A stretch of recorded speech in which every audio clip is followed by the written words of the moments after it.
Bom, boa noite. Enquanto a gente acerta a questão do som, vou passar um vídeo institucional do CREA para apresentar a função do engenheiro algumas coisas. Eu também sou presidente da Associação de Engenheiros de Aguaí. E é muito importante e interessante vocês conhecerem o sistema através da Associação de Engenheiros. Então, assim que vocês formarem, procurem se associar, não sei se todos são aqui de Bragança Paulista, mas procurem se associar na associação. A minha cidade, Aguaí, não havia associação de engenheiros. Eu era associado desde quando eu me formei em 2006 em São João da Boa Vista, que é uma cidade vizinha, 20 quilômetros. Fui participar da CAF, que é a Comissão de Apoio Fiscal, então me tornei inspetor especial, porque não era da cidade, era vindo de outra. Fui me interessando pelo CREA, fui conhecendo o sistema, então tirou aquela visão que o CREA só cobra, só taxa a gente. Tem que pagar anuidade, tem que pagar RT. A gente começou a ver o que mais o CREA faz. E está, cada ano que passa, implementando novas ferramentas, tem cursos, tem pós-graduação. Com o apoio do CREA, contato com o Vinícius Marques, que é o atual presidente do Confea, e alguns outros colegas que eu adquiri na CAF, pela Associação de Engenheiros de São João da Boa Vista, nós conseguimos fundar a Associação de Aguaí, que eu já há quase 8 anos estou como presidente. Então, a gente consegue promover benefícios ao município também. Tem o fomento que esse ano o Vinícius Marques implementou, com alguns parâmetros que eles podemos escolher. O que eu em conjunto com o secretário de Obras da Prefeitura, definimos, estamos solicitando esse fomento, é a implantação de mobilidade urbana, ciclovias, melhorar o trânsito, sinalização. Então, olha quanta coisa interessante, mas de longe eu não vou saber que existe isso. Por isso que é interessante se associar a uma associação, participar das reuniões, ser inspetor, quem sabe nem chegar conselheiro, como o Marcelo, e se inteirar um pouco mais do CREA, né? Vou passar o áudio agora, né?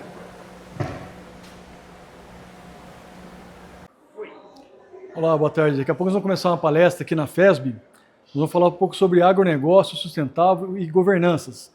Como gerir uma propriedade da forma financeira, ambiental, segurança do trabalho, e uma gestão hereditária também. Vai ser um assunto bem interessante. Vem conosco. É isso que nós tínhamos para passar.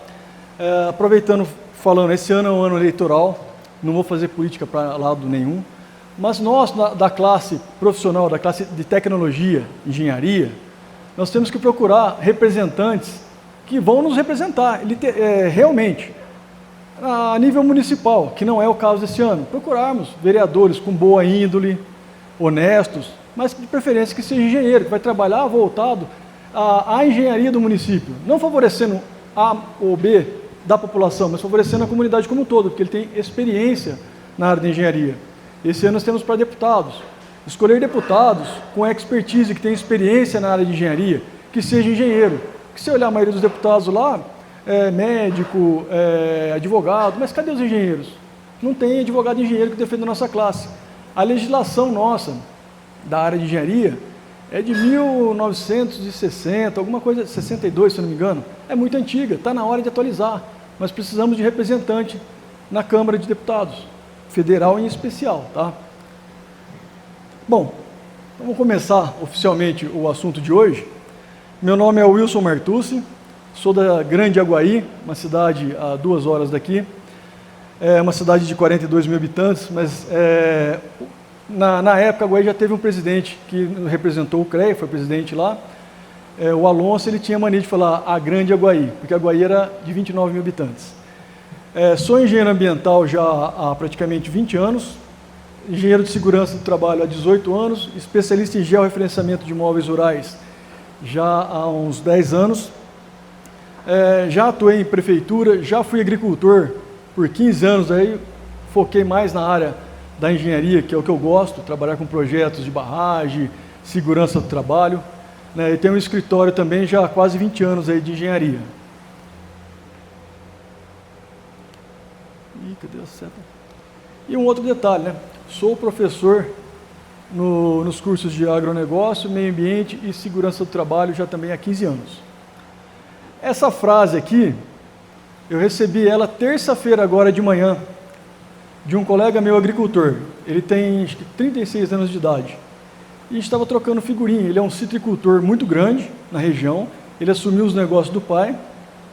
já adquiriu terra no Maranhão, está diversificando as culturas.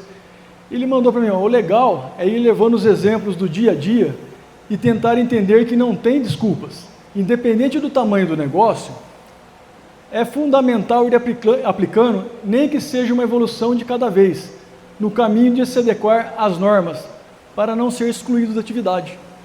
Então, se eu não me preocupar com o meu financeiro na propriedade rural, se eu não me preocupar em implantar as normas de segurança do trabalho, que a legislação trabalhista está aí.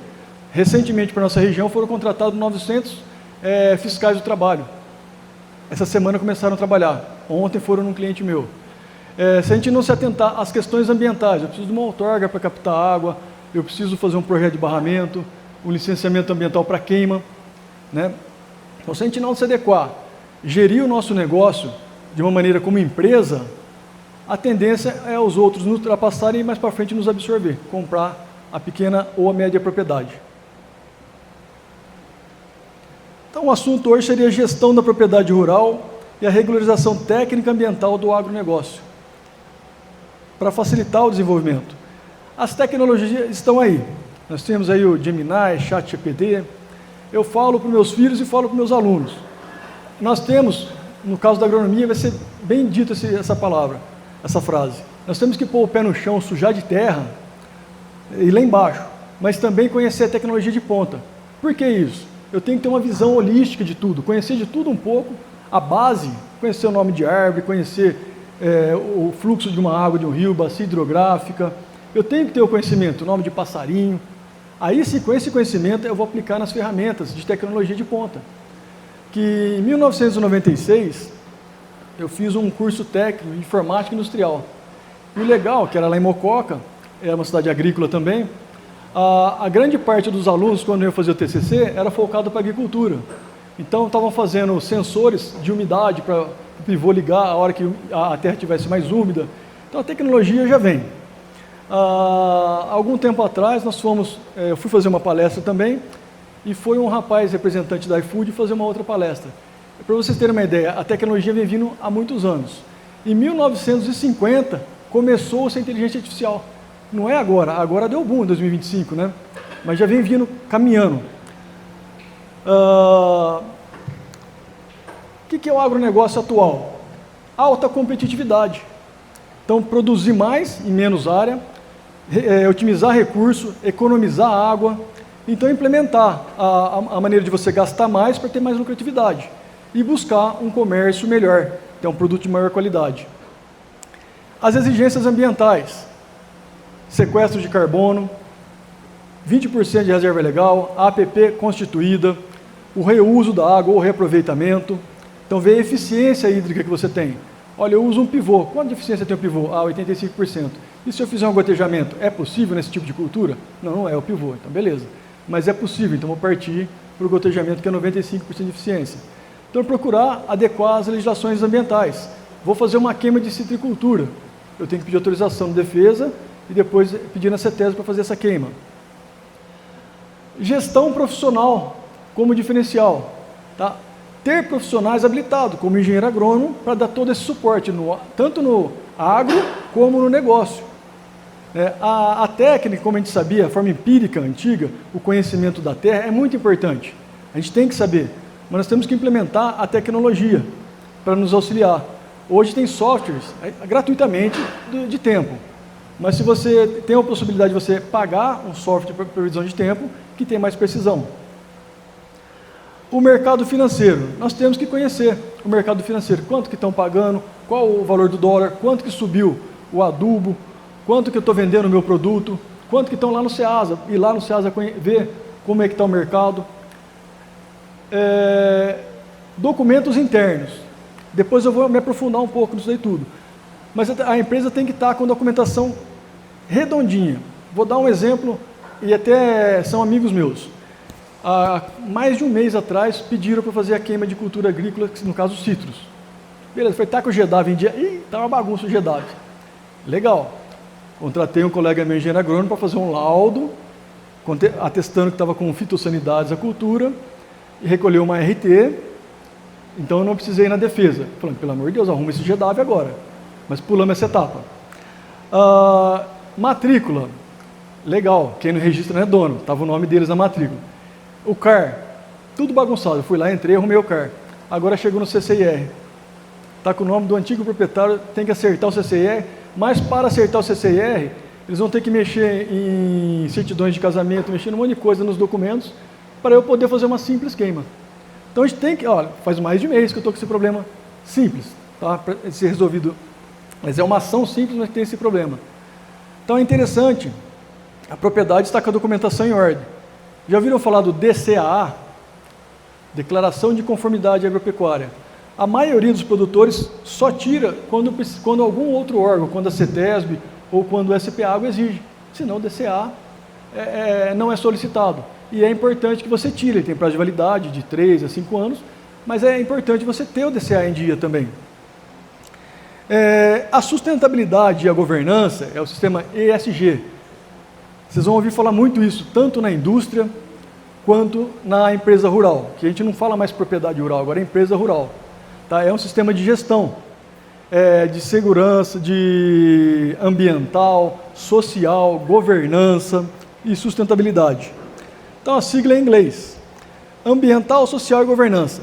Então referindo a práticas de empresas focadas na sustentabilidade, né, e na responsabilidade social. Então não só eu ser sustentável, economizar água, gerir direitinho meu financeiro, meus produtos para economizar o gasto de produto, que também é o financeiro e polui menos o meio ambiente, mas também o meu social ao entorno, a minha responsabilidade social. Porque se eu contaminar o curso d'água, automaticamente o vizinho para baixo, que a gente fala de jusante, vai captar água contaminada. A parte ambiental foca no impacto ambiental da empresa. Né? Então o que nós temos que fazer? Lembrando que eu falando em empresa porque o rural hoje deve ser tratado como empresa. Gerir resíduos. Que resíduos que eu tenho lá? O mais comum que a gente vai falar é embalagem agrotóxico. Então tem que ter um local adequado para armazenar. As empresas de citricultura, para poder vender para cutrale, citrossuco, e agregar um pouquinho mais de valor também, elas têm que estar certificadas, ou pelo SAI ou pela Global Gap, que são certificadoras internacionais. Porque a citrossuco, essas empresas, elas vão exportar o concentrado de laranja. E lá eles exigem que de quem eles comprem também tenha certificado. Essa certificação envolve vários fatores na propriedade rural. Tudo isso aqui que eu vou falar engloba na certificação. E mais outras coisas. Pista de abastecimento, entrada e reentrada no pomar, e muitas outras coisas, né? Então, a questão do carbono, você ter floresta, placa solar e aproveitar a questão da vegetação. A questão social analisa a relação da empresa com os funcionários. Já ouviram falar do psicossocial, que vai entrar em vigor agora em maio de 2026, na parte da segurança do trabalho. Então, é o relacionamento entre o empregador, o colaborador e entre os funcionários. É o relacionamento do funcionário com o meio ambiente de trabalho dele. Isso é o psicossocial.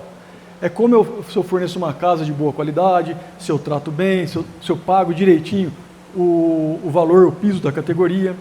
Mas também tem a relação com os fornecedores e clientes. Qual é essa relação? Justamente eu trazer o pagamento em dia, tratar eles bem, né? A comunidade em geral, ter essa boa relação com a comunidade, auxiliar, arrumar a estrada que passa próximo à minha propriedade, ajudar ou autorizar a prefeitura a fazer uma cacimba dentro da minha propriedade. Mas estou perdendo terra fazer cacimba? Não, um pedacinho. Mas se você pensar quando chove, a água vai infiltrar, vai melhorar a qualidade daquela região, aquela micro-região perto de onde entrou. E a governança. A governança é a administração, a estrutura, a liderança, mas também a governança é tão importante para a gente incentivar os nossos filhos a administrarem a propriedade rural. Senão a gente não vai ter sucessor. A ideia da governança é nós implantarmos toda a questão administrativa, estrutural, ambiental, corporativa, mas também tornar atrativa para os filhos retornarem à propriedade ou continuarem na propriedade. Essa questão de sucessão tem que ser trabalhada. Por quê? Se não for trabalhada, eu vou herdar a propriedade e vou vender, mas o dinheiro uma hora acaba. Ou vou pegar e vou tocar mais ou menos. Então, e mostrar a importância da sucessão, em especial a implementação de tecnologias, de gestões, várias ferramentas que existem por aí. Então, o agronegócio é altamente competitivo e só se sustenta no médio e longo prazo, a gestão profissional, né? Mas aí vem a experiência empírica, como eu falei, a experiência de eu conhecer a terra. Eu sempre plantei, meu pai sempre plantou, eu sei como é que funciona. Você jogou 100 gramas de NPK na concentração 10-10-10, que é o basicão, dá certo. Não, peraí, mas tem outros tipos de adubo, tem outras proporções, tem que fazer uma análise de solo, né? Vocês mais do que ninguém sabem que a dose tem que ser aplicada certinha, vocês são agrônomos, né? Ah não, fala para colocar 100 ml lá na bomba de 2.000 litros, mas eu vou pôr uns 110, 120 aqui para forçar, para matar mesmo a doença. Eu estou gastando veneno e estou criando resistência na praga, né? Então essa questão empírica é importante, mas hoje nós temos tecnologias, né? Planejar o que eu vou fazer a curto, médio e longo prazo. Mas esse planejar é ver o que é o meu capital, o que eu tenho para investir. Eu vou executar, beleza, então eu planejei, agora eu vou executar. Como eu vou executar? Eu já planejei. A passos lentos, vai ser mais rápido. Vou buscar recurso financeiro, né, em banco, eu tenho guardado. Lembrando que a gente sempre tem que guardar um pouco, a gente não pode gastar mais do que ganha. Eu tinha um amigo sociólogo, um senhor, ele trabalhava na CETESB, na época que eu tive lá também. Eu também trabalhei uma época na CETESB, que é um órgão ambiental do Estado de São Paulo. Ixi, tá louco. E ele falava para mim uma coisa, não importa o quanto você ganha, importa quanto você gasta. Lógico, se eu ganhar R$500 por mês não vai dar para nada, mas você tem que sempre procurar poupar um pouco. Acho que não, microfonia geralmente é com a caixa de som. E esse? Você quer tirar esse e ficar só com o outro? É Tirar por esse? conta da pilha, esse barulhinho. Será? Não tem que tirar esse da nele? Não tem que tirar esse daí? Não, isso não afeta. Ah, é? Então é interessante, eu vou fazer uma safra, eu faço a previsão da safra, não dá para começar de uma vez, então eu vou começar mais devagar, plantar o que eu consigo, mas não vou gastar todo o meu capital, porque eu tenho dinheiro para viver, para sobreviver pessoalmente, dinheiro para investir na empresa, e se porventura tiver um imprevisto, que sempre tem,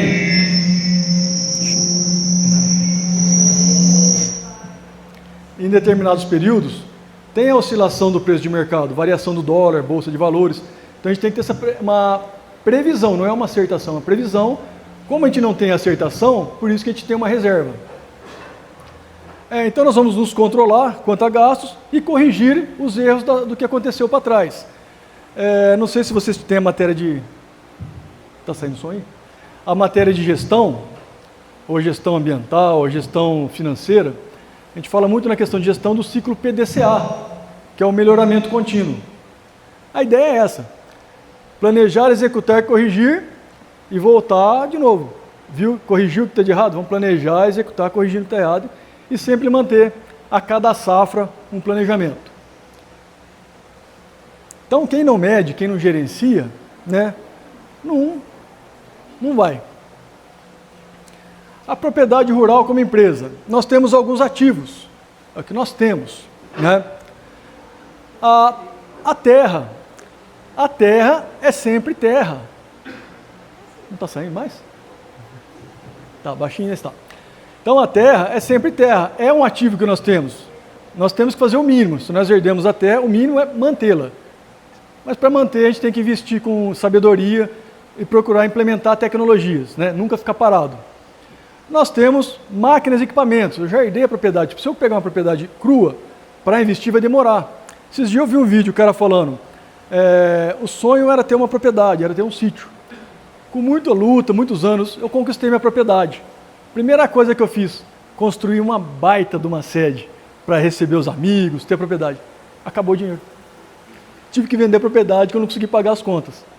Por quê? Eu preciso ter o dinheiro e uma reserva para tocar a propriedade. A sede é a última coisa que eu vou fazer ali alguns anos, conforme sobrar o dinheiro. A grande sede, né? Mas muitas vezes a gente já herda o ativo, é um maquinário, é uma casa razoável, uma casa do funcionário. Então isso é ativo. A infraestrutura produtiva, eu já tenho a curva de nível pronta, as estradas lá traçadas, eu tenho o barramento que tem água para eu captar, eu tenho as estruturas que vão me ajudar. Também é um ativo, eu não vou ter que investir para fazer. Rebanhos e cultivos, eu tenho um pomar produtivo, eu tenho um gado lá fixado na terra, né? Agora, quais são os passivos? É onde me onera um pouco. Financiamento bancário. Tá? Teve uma época que o pessoal tirava o financiamento no banco e aplicava o dinheiro. porque os juros do financiamento era baixo e o dinheiro aplicado rendia um pouco mais. Mas varia, se você tem. Mas muitas vezes a gente tem que financiar um trator, com juros bons, lógico, procura um programa legal, mas financiar um trator, financiar uma safra. Mas mesmo para o financiamento, são exigidas algumas documentações, por isso que eu falei lá atrás. A documentação da propriedade tem que estar em ordem, senão é aquela correria.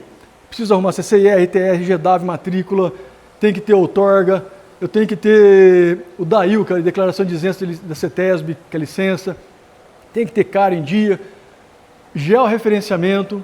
Então, uma grande quantidade de documentos que eu tenho que estar trazendo sempre em ordem para depois, de última hora, não melhorar e muitas vezes eu não perder o prazo de financiamento. Obrigações ambientais, já falei um pouco para vocês, outorga, CAR, entre outros aí. Responsabilidades trabalhistas, isso tem pegado bastante, mas essas propriedades estão se adequando. O que é? Na segurança do trabalho nós temos 4 pilares básicos e essenciais. O primeiro dele é melhorar a condição ambiental do trabalho, melhorar o espaço. Se é um barracão de fruta, melhorar o layout lá dentro, ventilação, iluminação, não ter fiação exposta. Se é na área rural, né, não ter buraco, não ter, a hora que for fazer a curva do trator não ter mopa, tombar trator, procurar melhorar. Se tem um enxame de abelha, procurar lá tirar o enxame. Tentar adequar, inclusive o maquinário, né? Mas, que é o maquinário é o segundo passo, equipamento de proteção coletiva. Hoje, não lembro não sei se vocês ficaram sabendo, o Gramoxone teve que sair de linha uma época, não sei nem se voltou, porque para utilizar o Gramoxone tinha que ser trator cabinado. E lá atrás o pessoal não tinha trator cabinado fácil, hoje a grande maioria tem. Né? Ele saiu de linha e voltou com outro nome, mudaram alguma formulaçãozinha. Então, implementar o que tiver de tecnologia também, lógico, sem defasar o bolso. Nós temos que dar passos lentos ou de acordo com a sustentação do corpo, né? Que nós podemos dar. Então, equipamento de proteção coletiva. Depois vem o EPI, equipamento de proteção individual, tanto que é individual, não posso emprestar. E o treinamento, capacitar os colaboradores. Não é só isso, tá? Isso é o básico. Nós temos que ter toda a documentação em dia, PGR, LTCAT, LIP, PCMSO, e aí vai. Dívidas operacionais, então na nossa operação nós vamos adquirindo contas e dívidas, nós temos que tentar saná-las ou ter um recurso de caixa. Aí vem a gestão estratégica, eu tenho o passivo, ativo e a gestão estratégica. Controlar minha receita e meus custos. Né? O que está entrando? O que eu posso gastar?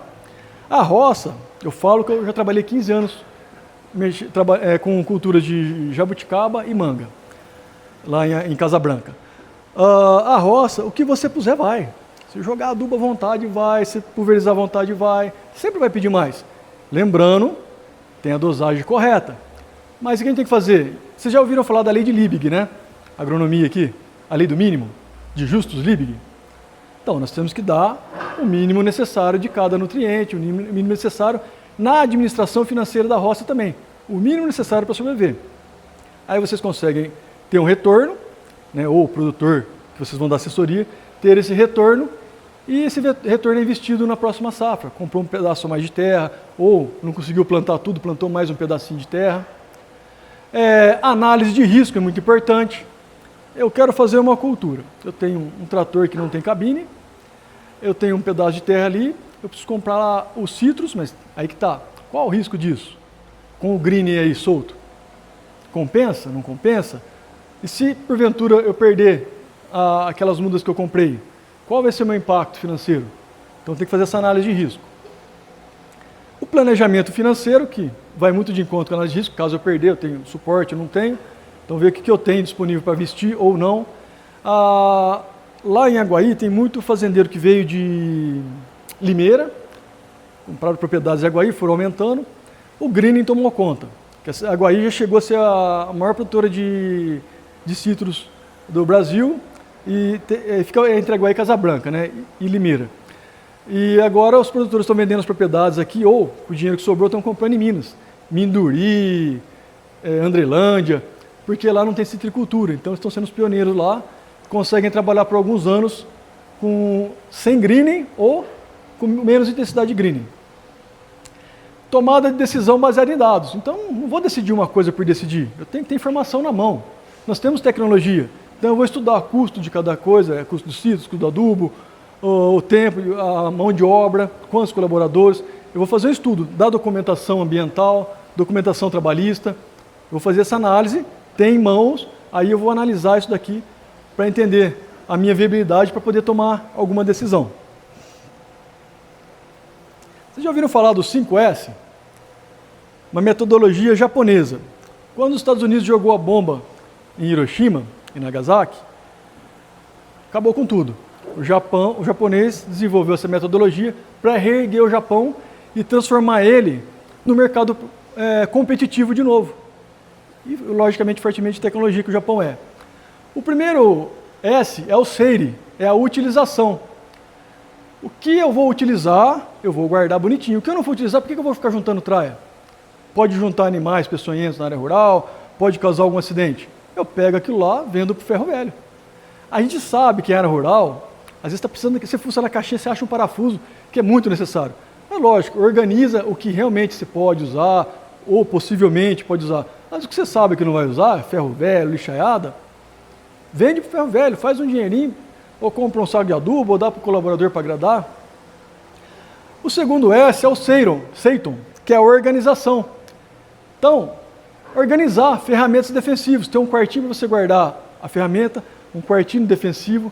Lembrando, na segurança do trabalho tem a NR31, o item ponto 7, que é a parte de agroquímicos. Tem todas as normas do quartinho de agrotóxico. Tá? Onde pode pôr distanciamento de parede, distanciamento de outras residências, um baldinho lá ou com areia ou com serragem para coletar caso caia, não pode ter pó embaixo do líquido, várias regrinhas. E pede-se para colocar tanto na NR quanto na organização uma placa lá, proibida entrada, defensiva agrícola, risco de morte, alguma coisa assim. Só que em propriedade rural você faz isso, está falando, ô ladrão, vem cá, aqui está meu veneno, vem me roubar. O que a gente orienta quando eu vou dar assessoria ou orientação no propriedade rural? Abra a porta do quartinho e coloca lá na parede, bem de frente com a porta, a placa. Se o Ministério do Trabalho vier e falar alguma coisa, fala, não, se eu colocar aqui, eu vou ser roubado. Abriu, olhou, sabe que está lá, e todo mundo sabe que aqui é o quartinho de veneno. Organizar os EPIs, ter junto, na relação do EPI, ter o balancete do que entrou de EPI que você comprou, o que saiu, quando foi devolvido, a ficha de entrega de EPI, ter esse controle, porque queira ou não queira, custa dinheiro também, né? Mas você tem que organizar. E essa organização do EPI é muito importante, esse monitoramento, esse controle, porque senão, toda hora, rasgou a luva, rasgou o sapatão, mas por que rasgou? Você tem que fazer essa avaliação e organizar dessa forma documentalmente. O sexto, que é a questão de limpeza. Imagina você vai no barracão de uma empresa, no quartinho de veneno, ou na área rural, enxada jogada, rastelo, o resto da sujeira que você não reutilizou, esparramado para lá, a casa do colaborador imunda, o colaborador vai lá, mexe com o agroquímico no lugar, tudo jogado, saquinho para lá e para cá. Então nós temos que ter o senso de limpeza, senso de organização, limpeza e utilização.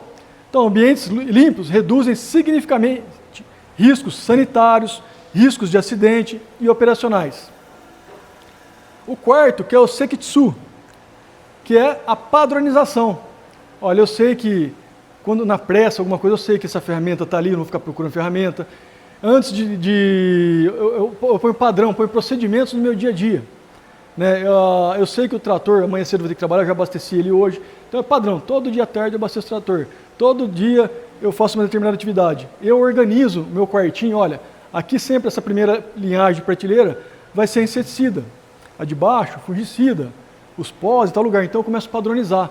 É muito mais fácil, eu ganho tempo com as coisas. E o Sekitsuki, a disciplina. Manter a rotina contínua de todos os colaboradores envolvidos na atividade. Não é a organização, é a rotina deles, diária. Tá? Eu tenho que chegar até o horário, eu já tenho a minha atividade, eu já sei o que eu vou fazer. Primeira coisa, cadê o EPI? Ontem teve fiscalização no cliente nosso. Que eu falei, contrataram 900 fiscais novos para a região. O fiscal do Ministério do Trabalho chegou, são várias propriedades desse grupo aí, chegou lá, um trator com o cardan quebrado. Tomou uma notificação, uma multa por causa disso daí. Não sei se todos trabalham na área rural ou têm um pouco de contato, mesmo sendo agrônomo, o tal do cardan não para, aquela quebra toda hora. Eu tenho outro cliente, como ele não desengata o turbo do trator, ele colocou um mangote, mandou uma abraçadeira lá, pôs um mangote, para tentar evitar que se quebre. E por enquanto está dando resultado.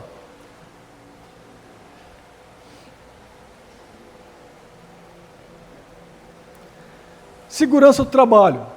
Então, a atividade rural apresenta alto índice. Depois da construção civil, é a atividade rural com mais índice de acidente. Nós temos intoxicação com agroquímico, que é um dos mais fortes na área rural. Tem acidentes diversos, né? Perda de membro, mas hoje, com a implementação do EPC, com a educação sobre segurança do trabalho, vem diminuindo. Mas a intoxicação com agroquímico ainda é grande. Você dá o EPI, o conjunto hidrorrepelente, dá o treinamento, faz meia boca. Ainda mais agora que você tem trator cabinado. Mas trator cabinado eu não vou usar o conjunto hidrorrepelente, nem protetor auricular. Tá? O Massey Ferguson, mais ou menos, dá 82 decibéis. Está abaixo do limite de tolerância. Então eu não vou pôr protetor auricular. Ah, mas se eu entrar com o meu conjunto hidrorrepelente, depois que eu preparei a cauda, eu vou contaminar a cabine. Então ele já nem põe para preparar a cauda, porque você tem que pôr tudo aquilo lá. É luva, é o avental, desculpa, é o jaleco, a camisa, é o avental, é a calça, a bode borracha, é o respirador, é o óculos, é a touca e muitas vezes a viseira. Depois você tira tudo isso daí, depois de 50 minutos pulverizando, tira tudo, aliás, coloca tudo, prepara a cauda, depois tira tudo, monta no trator. Né? Algumas propriedades já adotam, olha, tira a parte de cima e entra. Mas é difícil. Ou outras propriedades que têm a condição, ou o empregador abastece com diesel para não pagar periculosidade, ou ele prepara a cauda, ou o mecânico, ou um outro colaborador fica específico para essas duas situações, preparar a cauda e abastecer com diesel, para evitar essa tira e põe de roupa e também de pagar a periculosidade. A segurança não é o custo, né? Porque se acontecer algum acidente com o colaborador, aí sim a ação trabalhista, o custo do Ministério do Trabalho vai ser muito maior.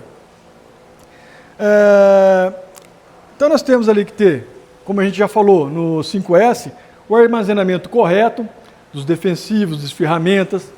Inclusive quando há o transporte de uma propriedade a outra com o colaborador, é proibido transportar o agrotóxico junto, em especial na parte de cima. No máximo que se puder colocar embaixo, ferramentas embaixo. Lembrando, né? Toda ferramenta, enxada, facão, foice, deve estar muito bem afiada. Ela muito bem afiada diminui o risco de acidente de trabalho. Eu diminuo a força que eu bato, tem vários fatores comprovados. Usar o EPI e o EPC, que a gente já comentou um pouco deles também, né, e a importância deles. O treinamento contínuo. Essa semana, eu acho que foi a semana do ano, mal começou o ano, mas foi a semana do ano, que mais eu dei treinamento e palestras, todo dia. Segunda-feira, terça eu fui numa propriedade, depois eu vou até comentar ela, uma produção de figo. Aí à noite eu fui dar aula. Na quarta-feira, ontem, foram 2 seguidas de manhã, à noite aula. Hoje foi uma de manhã, das 7 da manhã às 10, e aqui com vocês. O conhecimento, a comunicação, é a base para toda a situação. Estão aqui na escola para adquirir conhecimento, se comunicar com o professor e absorver. Né? No dia a dia de trabalho, se você não passar a informação certa para o colaborador, seja ele do administrativo, seja ele do produtivo, vai dar errado. Tem que passar a informação de forma clara e objetiva. E a questão da logística reversa. Em área rural, o especial, né, é a questão das embalagens de agroquímicos, ou agrotóxicos, ou veneno, o jeito que preferirem usar.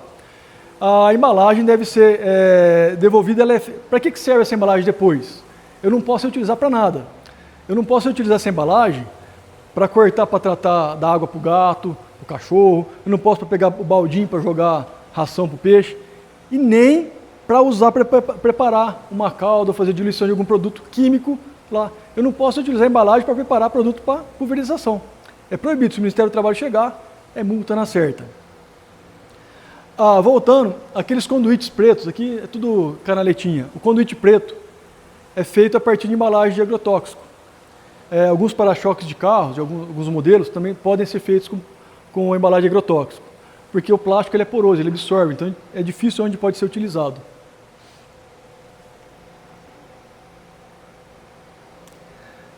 O PGR-TR, Programa de Gerenciamento de Riscos para trabalhador rural. A segurança do trabalho na área rural, ela é nova, ela surgiu em 2012. A segurança do trabalho no Brasil, ela é de 1978, junto com a CLT, que regulamentou as normas regulamentadoras. Né? Hoje nós estamos com 42 normas regulamentadoras. Em 2012, entrou em vigor a NR 31, que é para a área rural. O PGR substitui o PPRA, que era o Programa de Prevenção de Riscos Ambientais. Porque o PPRA te entregava uma vez por ano, voltava no outro ano, entregava outro, e ficava por isso mesmo. O PGR não, é Programa de Gestão Contínua. Qualquer alteração na empresa, eu vou lá, altero o documento. Qualquer coisa, altero o documento. Só que não é só isso. Eu tenho que enviar para o E-Social. Então, eu tenho 2 colaboradores na minha propriedade. Eu tenho que pegar o nome dele, CPF, matrícula do E-Social que o contador fez, lançar no sistema e fazer toda a avaliação de risco. Qual que é o seu cargo? O meu é trabalhador agrícola volante e o meu é tratorista. Tá, mas se eu puxar o CBO, vai estar um CBO genérico, uma descrição da atividade genérica. Eu tenho que conversar com ele, saber o que ele exerce na propriedade, para ver quais são os riscos que ele está exposto, para propor medidas de controle. Isso tudo feito no PGR. Propor medidas de controle, sejam elas ambientais, EPC, EPI e o treinamento específico. Máquinas e equipamentos. Né? O trator, ela é uma máquina de tracionar, ele não é um veículo. O trator sozinho não serve para nada, não pode nem dar carona, então, e não tem grandes velocidades, ele é só para puxar alguma coisa, tracionar com cardan, com hidráulico, e tem toda uma regra. Antes de eu dar partida do trator, fazer avaliação visual, ver a água, óleo, ver se não tem graxa, então eu tenho que cuidar. Mesma coisa dos demais implementos, fazer toda essa avaliação, né? E ver se está faltando alguma proteção de segurança. O cardan, que é o que mais quebra, como eu falei, ou alguma parte móvel da empresa, de algum equipamento, que a parte móvel é onde causa mais problema. Lá em Aguaí, a questão de uns 5, 6 anos atrás, o colaborador estava sem uniforme, com a camiseta, que a gente pega para trabalhar na roça, a camiseta mais velha que tem, estava solta, ele foi ligar o turbo, enroscou, passou de baixo, num vão desse tamanho, ele moeu, cara. Então, na área rural é ideal que se trabalhou com uniforme ou com uma roupa um pouco mais justa. Os agrotóxicos, né? Tem que ter regras rigorosas para utilização. Armazenamento adequado, na hora de preparar a calda, um local adequado. Orientação, treinamento de NR 31.7 a quem vai utilizar o agrotóxico. O manuseio com o turbo-atomizador e outras regrinhas. Inclusive a logística ao reverso, como foi falado. Emergência e primeiro socorro. Aí na área rural complica. Ela está longe do hospital. Até chegar o SAMU, até chegar o Corpo de Bombeiro, é complicado. Então, procurar trabalhar sempre nas regrinhas, preservando o máximo a segurança do trabalhador, para evitar problema. E, se possível, ter um brigadista, ou brigadista não, que vai combater incêndio, mas um socorrista, ou que seja com mínimos detalhes. Não sei se vocês sabem, a omissão de socorro é crime. Mas se eu socorrer de maneira inadequada, aí a bucha é pior ainda. Então nós temos que ter toda essa consciência. Opa, então como é que eu vou fazer? Não posso pôr a mão? Realmente. Se não tem experiência, não põe a mão. Pega o celular, chama ajuda. Então o socorro não é ir lá pôr a mão na pessoa. É pegar ajuda, ver que tem um disjuntor, que a pessoa está sendo eletrocutada, desligar, uma cobra, pega um pedaço de pau e tira de perto. Mas o primeiro socorro tem que ser dado. Então nós temos aí os trabalhos com animais, nós temos riscos biológicos, risco de tomar uma cabeçada, um coice, e entre outros, né? Então sempre procurar procedimento seguro. Ergonomia rural. Vocês sabem quantos quilos que o homem pode carregar na área rural? Na área rural não, no geral. Falando de ergonomia, NR17. Eu posso carregar 60 quilos? Eu posso. Uma vez ou outra, pegar uns 60 quilos, 50, na postura adequada, sem dobrar minha coluna, eu posso levar. Nunca dobrando. Mas a legislação fala 25 quilos. Tanto que em supermercados, eles procuram fazer fardos de arroz, de óleo, de 20 a 25 quilos. Por quê? O homem, 25 quilos. Mas então, uma vez por dia, 25? Não. Você pode trabalhar continuamente carregando 25 quilos. Bater caixa de laranja, bater caixa de mandioca, de manga, 25 quilos, tranquilo. A mulher já é 20 quilos. Mas demanda, a área rural é o local que mais demanda a questão ergonômica. Algum esforço repetitivo, ficar o dia inteiro colhendo, subir em escada, ficar equilibrando, capinando. Então toda a questão que demanda a nossa músculo e esquelético é ergonomia. Fatores climáticos, chuvas, tempestades, né? Posso trabalhar na chuva? Claro, põe capa de chuva, bode de borracha, eu vou. Mas se tiver com uma tempestade, então vamos trabalhar, vamos organizar o barracão, aplicar o 5S aqui nesse setor da empresa. Então é interessante que tenha capacitação, que são treinamentos específicos para cada área, pulverização 31.7, o mecânico agrícola 31.12, EPI 31.6, assim por diante. Né? A infraestrutura da empresa tem que ter as instalações sanitárias, tem que ter banheiro na área rural.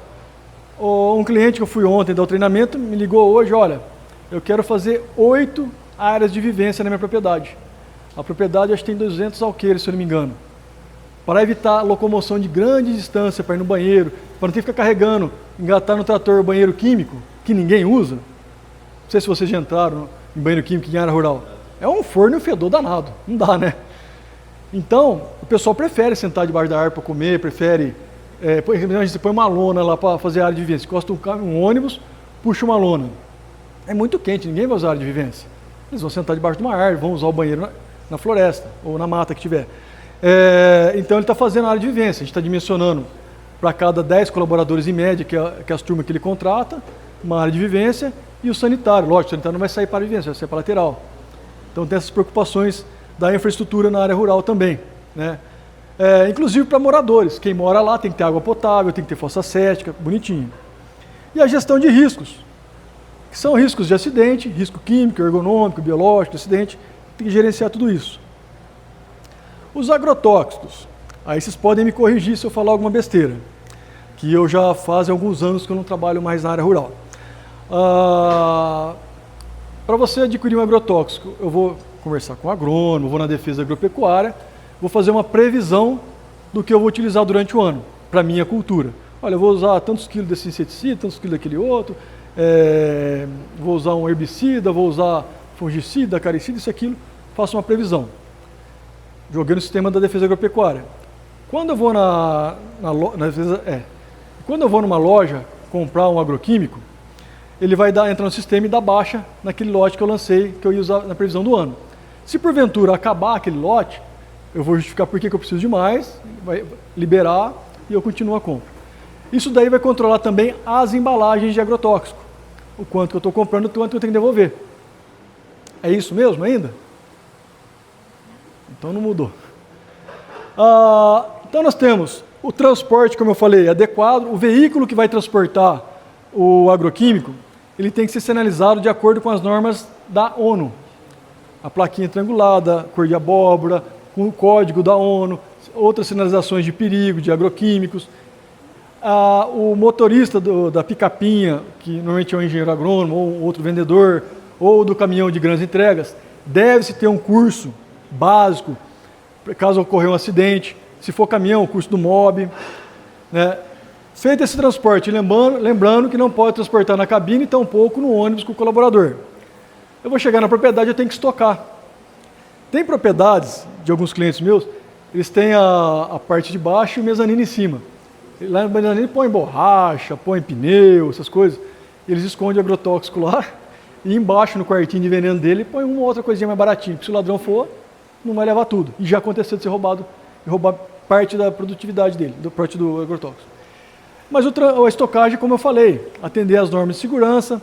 Se for colocar sacaria no chão ou alguma embalagem de galão de 5 kg, mesmo que seja foliar, em cima de pallets, colocar tudo em prateleira, o quartinho tem que ser ventilado, tem várias normas. Ter uma muretinha ou uma canaleta para o que escorrer ali não extravasar o ambiente. O transporte, como eu falei, transporte colaborador. O transporte colaborador, além de não ter o agroquímico, também, como eu falei, não pode ter nada cortante ali com eles, nada que possa gravar. E exigir que o transporte, o veículo esteja com a documentação em dia, tenha cinto de segurança, tenha água potável, se for o caso, muitas vezes até a área de vez que ele puxa um todinho. Implementar as medidas de proteção pessoal, que é o EPI, 31.20, preservação e saúde do trabalhador, que é tudo que eu falei, os documentos de segurança, treinamento, EPI, melhorar o ambiente de trabalho, informações e treinamentos, cuidar do meio ambiente, fazer a logística reversa da embalagem E quando você utilizar a embalagem, ela deve ser acondicionada em um local apropriado também. Muitas propriedades fazem só um cercadinho com tela para ninguém mexer, mas não cobre. Mas o que adianta? Choveu, a água vai diluir o produto e vai esparramar no solo, vai contaminar o solo e o lençol freático. A dose é a coisa que mais varia. Qual que é a diferença do veneno e do remédio? A dose. Então, se eu tomar muito remédio, eu vou me intoxicar. O agroquímico é uma dose concentrada, que depois vai ser diluída. Muitas vezes. Eu lembro que eu pegava, não lembro o nome do produto agora, para pulverizar jabuticaba, eu punha 300 ml para uma bomba de 2.000 litros. Imagina a concentração desse produto. As máquinas e equipamentos devem estar bem organizadas, alinhadas, com revisão em dia, e eu fazer essa avaliação. O formato desse daqui, ó, é o ciclo PDCA. Tá? Manter isso daí constante.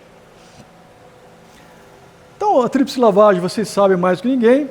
Vou colocar 1/4 de água, chacoalhar, jogar água. 1/4 de água e jogar na bomba para reutilizar. Furo a embalagem para ter uma certeza que ninguém vai reutilizar a embalagem e armazeno. Então, como eu havia falado, o cardan, que quebra constantemente, procurar algum mais viável ou trocar constantemente mesmo. Toda a parte móvel tem que ter proteção para evitar agarramento. Orientar o trabalhador para não ficar usando adorno. O que é adorno? Relógio, brinco, pulseira, piercing. E se tiver mulher que trabalha na parte de embalagem, pôr uma touquinha, não só pelo fato de cair cabelo no alimento, isso aí você, na embalagem de produto alimentício, assim, de frutas, pouco importa, mas é para não prender o cabelo nas esteiras. Bom, a legislação fala, deixa eu só ver meu tempo aqui, se eu acelero ou mantenho. A legislação fala que o empregador deve adquirir o EPI com o CA válido. CA é um certificado de aprovação, então manda o EPI para o Inmetro, aí sai o certificado de aprovação e ele manda para o Ministério do Trabalho. O Ministério do Trabalho dá ok, aí tem toda a regra, eu vou entregar o EPI válido e é de acordo com a função, eu vou consultar no CA qual ele é.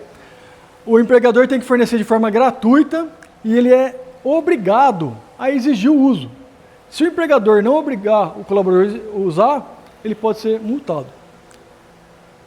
Então ele tem que substituir gratuitamente sempre que o EPI estragar ou sempre que o colaborador perder. Mano, o cara perde toda hora, você pode descontar. Se ele perde, você pode descontar a folha de pagamento. Se ele estragou por mau uso, relaxo, pode descontar da folha de pagamento. Eu não vou me aprofundar muito também, que hoje não é só segurança. As tecnologias no futuro.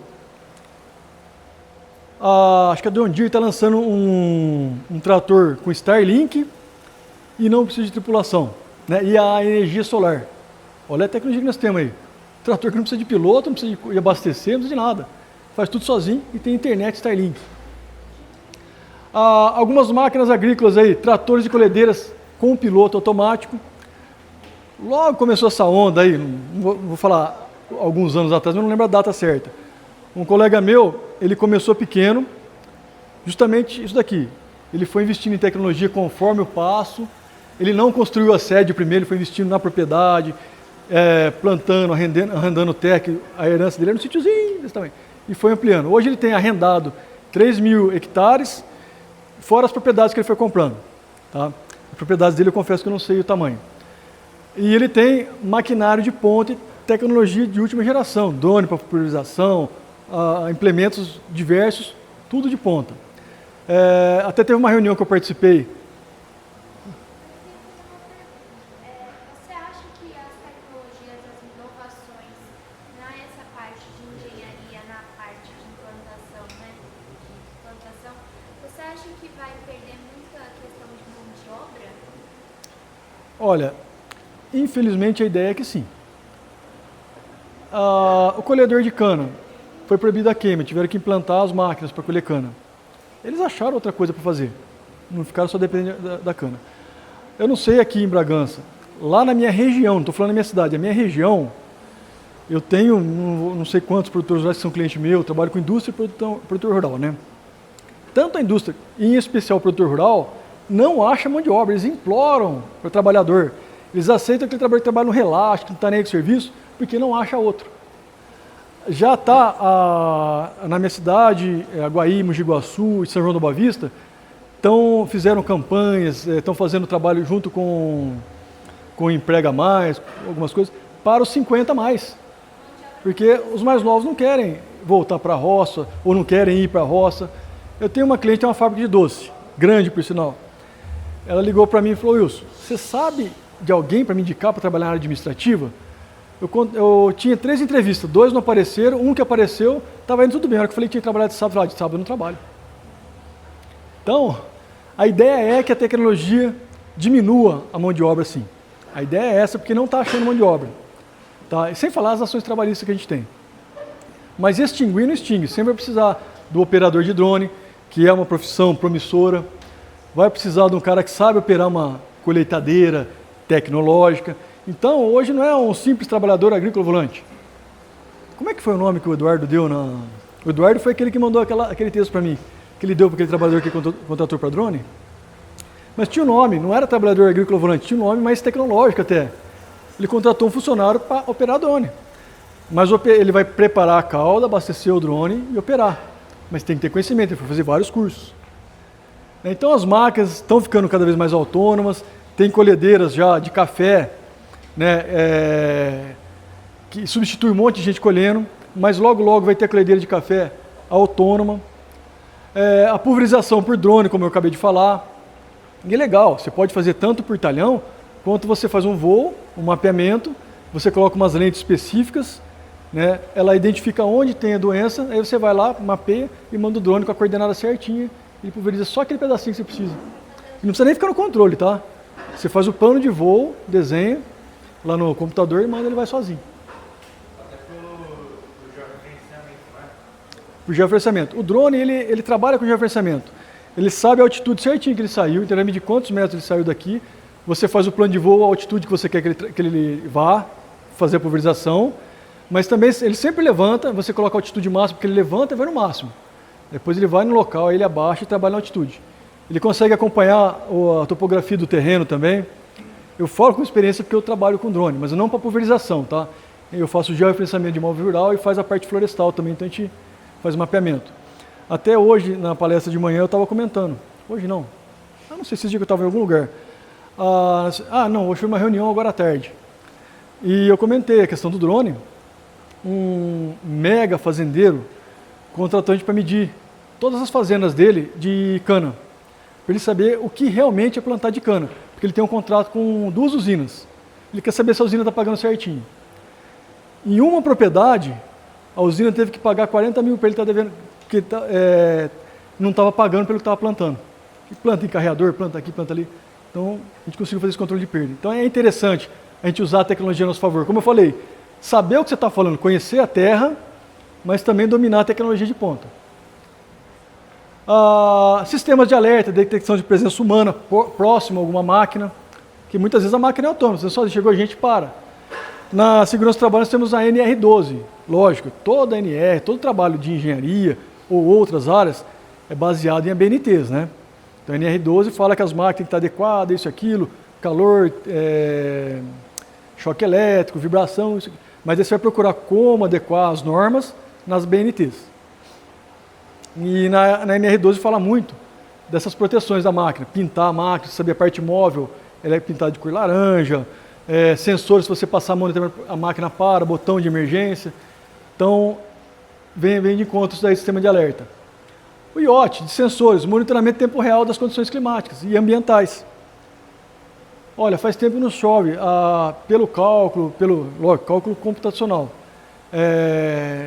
Foi feito, está muito seco o solo, a barrinha que está enfincada lá, acusou, deu uma numeração lá que está errado, liga o pivô, automaticamente liga. Lógico, também vou monitorar, mas tem necessidade de ligar o pivô agora, está seco? Tem previsão de chuva, então você tem que acompanhar a previsão do tempo e o sisteminha também. Mas hoje com a inteligência artificial dá para integrar os dois, rapidinho. E aplicativo de gestão, cotação de produtos. Hoje, se vocês colocarem em alguma inteligência artificial, vocês colocam, costumo cotar na Singenta, costumo cotar na BASF, cotar tudo que vocês cotam. Vocês colocam tudo lá na inteligência artificial, ela faz a cotação para vocês sozinha, te dá o resultado, compensa comprar aqui. Muitas vezes eu vou elaborar um orçamento de uma atividade que não é costumeira minha, que nem agora eu estou entrando na área de dam break. Dam break é a estrutura da barragem, se vai romper, se não vai, e se romper, qual o impacto vai causar para baixo. o SP Águas começou a exigir agora, nas outorgas, quando limite outorga e barramento, ele começa a exigir, depende da gravidade. Legal, usei a inteligência artificial para aprender, inclusive eu falo que é meu filhote, o meu chat GPT e o Gemini são meus filhotes. Por quê?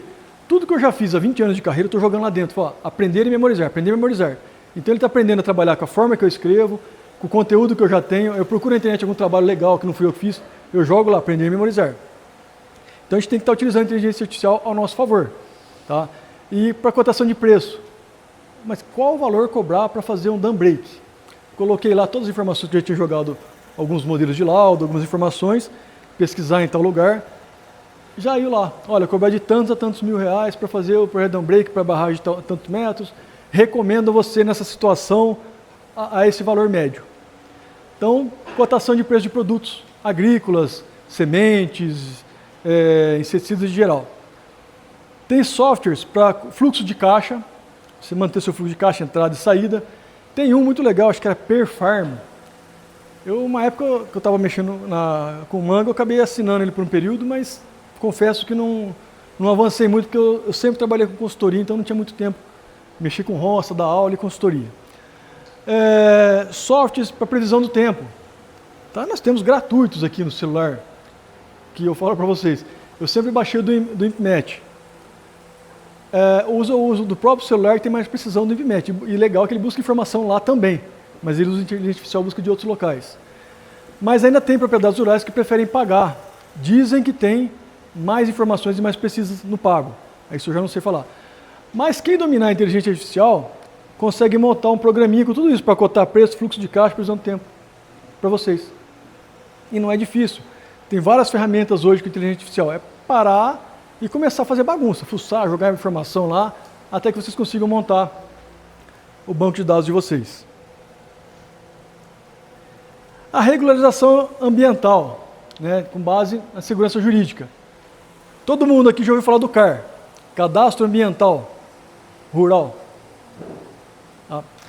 O CAR começou com as primeiras versões em 2013. Inclusive eu participei das primeiras reuniões para a elaboração do CAR. Por que participei? Não é que eu fui lá à toa. Desde 2001 eu estou no comitê de bacias, do Mogi e do Pardo, né, das bacias hidrográficas do Rio Mogi e do Rio Pardo. E trabalhei na CETES um período, então nisso eu participei dessa implementação. E por muitos anos, até agora 2019, acho que comecei a fazer em 2011, até 2019, quem fazia o relatório de situação de 43 municípios, era um relatório só, mas abrangendo 43 municípios, era eu, né, da gestão de águas. E fui participar da elaboração do CAR em 2013. Começou a plataforma, era exigido um CAR por matrícula. Quem analisava era a CETESB. Aí isso mudou o entendimento. Em 2015 não. É um CAR por CCIR. Então, há áreas contíguas. Eu pego uma matrícula, uma propriedade do lado da outra, encostou uma pontinha, é uma propriedade só, um CAR só. Aí quem passou a analisar foi o CBRN, os ambientalistas. Eu sou ambiental, mas eu não gosto de ambientalista, tá? Eu sou engenheiro ambiental, eu sou a favor do desenvolvimento sustentável. Se tiver que cortar uma árvore centenária, manda ver. Planta 200 outras em outro lugar. Mas corta aquela árvore e implanta uma indústria, vamos desenvolver. A indústria vai atender as normas ambientais para não poluir, bonitinho. Mas essa é a ideia, não ser ambientalista. E o pessoal do CBRN, ambientalista. Tudo que podia achar pelo em ovo no CAR, tem que ter APP 30 por 30 metros e a reserva legal separada. Eu falo, mas a lei fala, a 12.651 fala que eu posso computar a APP. Não, aí você briga com eles, tá bom, assim aceita. Olha, mas a propriedade não tem 20%. Não, mas a lei fala, o artigo 67 da lei fala que eu não preciso ter. Se antes de 2008 eu não desmatei, eu posso permanecer agora. Então foi. E a cada 2 anos o CAR foi mudando. A última mudança foi agora em 2024 mesmo. 2024. 2022 veio para a plataforma federal. A gente foi para a Casa da Agricultura mesmo, né? Para a CAT, que era o CDRS, agora voltou a ser CAT. Foi para eles analisarem o CAR agora. Que graças a Deus está fluindo. Começaram os primeiros CARs serem aprovados. Depois de 2015 para cá, 2025 começaram a ser o primeiro CAR aprovado. Mas se a propriedade não tem o CAR, ela não tira financiamento no banco, ela não consegue dar entrada no processo de licenciamento de queima ou uma outorga, ela não consegue mexer no cartório, fazer um registro de referenciamento, retificar uma matrícula, que o cartório exige que anexe o número do CAR. Então, trava tudo aí. Um dos documentos. O MRA e o PRA, depois do CAR aprovado, a gente vem para essa segunda etapa. Módulo de regularização ambiental, você faz lá, cadastra, ele libera o PRA, que é o Programa de Regularização Ambiental. Aí é o projetinho nosso de reflorestamento. Quando há necessidade, quando a propriedade não atende o artigo 67 para propriedade de até 4 módulos fiscais, ou o artigo 68 para propriedades acima de 4 módulos fiscais. Outorga. Eu tenho um poço que eu uso tanto para abastecimento da minha casa, quanto para irrigação. Eu tenho que ter outorga. O poço, em especial, ele tem que ter o tubo de 6 polegadas em média, com um medidor de nível que vai até na altura da bomba, de 3/4. Bonitinho, que se eu precisar descer um medidor de nível lá para fazer o teste de bombeamento, eu tenho acesso. Tem que ter uma laje sanitária de concreto 1 metro em volta do tubo, uma cerca de 1,30 m de altura em volta e um portão de acesso. Saiu do tubo, primeira coisa, depois do cotovelo, hidrômetro. É obrigado a ter hidrômetro. Qualquer captação por recalque. Recalque é bombeado com motor, que demanda uma força motriz, tem que ter hidrômetro. Por gravidade não precisa, não tem nem como colocar uma calha partial em algumas propriedades rurais. E depois de hidrômetro é obrigado a ter uma torneira que você precisa coletar água para fazer análise. Se for para abastecimento público, tem que fazer um cadastro no Cisnama, da Vigilância Sanitária, depois da entrada com a outorga. Tá? Isso falando de poço. Captação de água em rio. Eu tenho que fazer um estudo de bacia hidrológica para ver se tem disponibilidade para aquele ponto que eu estou captando. Ah, mas tem, eu fiz o cálculo, deu. Tá, deu no seu cálculo. Mas tem outras pessoas captando, estou subtraindo. Eu tenho que saber qual é, na foz daquele rio, qual é o Q710, a elevação mínima que ele tem no período de seca lá. Eu só posso captar metade. Então, para o seu ponto, você tem o cálculo, mas tem outras pessoas captando. Não tem direito à outorga. Então, já cai aí. Então, tem que fazer um estudo bem feito. E também tem que ter hidrômetro. Qual é a sugestão quando não tem disponibilidade hídrica? Barramento. Barramento é permitido e é incentivado tanto pela CETESB, inclusive estava para sair, não sei se já saiu, uma legislação que vai facilitar um pouco na parte florestal a implantação de barramentos. Porque a grande parte da parte de APP são florestas secundárias médias. A secundária médica só com autorização especial ou por interesse público para cortar. A secundária inicial é tranquila. Então, tá para sair uma lei para facilitar, para incentivar. Por quê? Até uma informação importante, não sei se vocês estão sabendo. Esse ano agora, de 2026, nós vamos enfrentar a pior seca da nossa história. Pior que a de 2014. Louco? Mas tá chovendo que nem louco. Tá São João da Boa Vista caindo muro, alagando a cidade. Mogi Guaçu tiveram que abrir as comportas da hidroelétrica, soltar, lógico, devagar para não inundar a cidade, mas soltar senão a água pular por cima. Como é que é isso? A partir de março agora, vai começar o efeito laninha. Então nós vamos enfrentar a pior seca. Qual a solução para isso? Melhorar a eficiência da nossa irrigação e barramento. Barrar a água, mas o barramento é interessante, tem que deixar passar um pouco para baixo, para o vizinho, tá? Licenças ambientais. Muitas vezes a Electro, para ligar o padrão, com aquele desconto para o agricultor, ele vai te exigir a outorga e vai te exigir uma licença ambiental. Propriedade rural no estado de São Paulo não é licenciada com esse tipo de licença. Então a gente entra no sistema, sai uma declaração de atividade isenta de licença. Minas, por exemplo, tem licenciamento ambiental para a área rural. Eu preciso cortar um pouquinho da vegetação para rodar meu pivô. Pode? Pode. Eu vou avaliar a vegetação, se ela está em estágio secundário inicial, aí eu corto. Depende da região, se é alta, média, prioridade. Se for, vamos pensar, baixa prioridade, eu cortei o hectare, eu tenho que plantar 1,4 hectare em um outro local que tenha conectividade com vegetação. Então, são vários licenciamentos que vão tendo aí. E as APPs, as reservas legais, que a gente já falou, que tem que estar no CAR e declarada de outras formas. O insumo estratégico é finito, uma hora acaba, né? Então a água é um recurso estratégico não infinito, ela pode acabar. Muita água no mundo, a água que nós temos no planeta Terra, na época dos dinossauros até hoje é o mesmo volume, não mudou. O que acontece é que ela migrou de uma região para outra. Desmatamento, efeitos Laninha, efeitos El Ninho. Cada um não tem nada a ver desmatamento. Outros países de primeiro mundo desmataram e continua normal. Tá? Outros falam que é o desmatamento. Então, não vamos entrar nesse mérito, mas o desmatamento a gente consegue comprovar. Né? Eu tenho agricultores voluntariamente estão plantando nas beiras de APP e em especial os 50 metros das nascentes para aumentar o volume de água e está funcionando. Vários que plantaram estão funcionando. Tá? Então, existe linhas de crédito para você implantar barramentos, irrigações, tem que procurar isso para melhorar a eficiência hídrica. É uma irrigação com um bom projeto elaborado por um profissional da área, que é o engenheiro agrônomo. A irrigação eficiente tem um menor custo operacional, ela vai irrigar por menos tempo, então é menos energia elétrica, e vai irrigar de forma uniforme e adequada, né? E vai gastar menos água. Deixa eu acelerar um pouco aqui, senão já está quase acabando. Só faltam 10 slides. Não estou brincando. Então, saindo um pouco da parte de segurança e um pouco da parte de meio ambiente, tá? Vamos voltar um pouco aqui para o nosso financeiro. Gestão de pessoas, gestão financeira. Nós temos que controlar nosso fluxo de caixa, saber qual é a entrada com a saída.